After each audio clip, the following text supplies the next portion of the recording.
दिन भर के हम आइल बनी काम हो गईल शाम कुछ कर इंतजाम हो। सुना तारू हो बोली ना जी।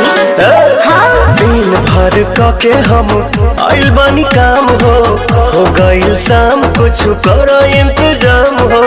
दही में दम रही तबे लड़ी गाड़ी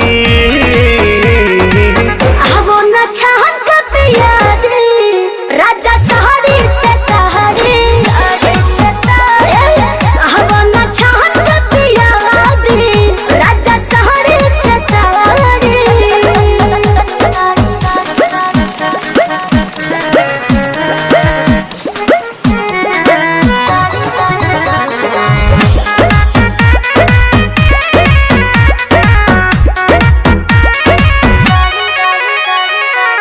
देर न लगाव तानी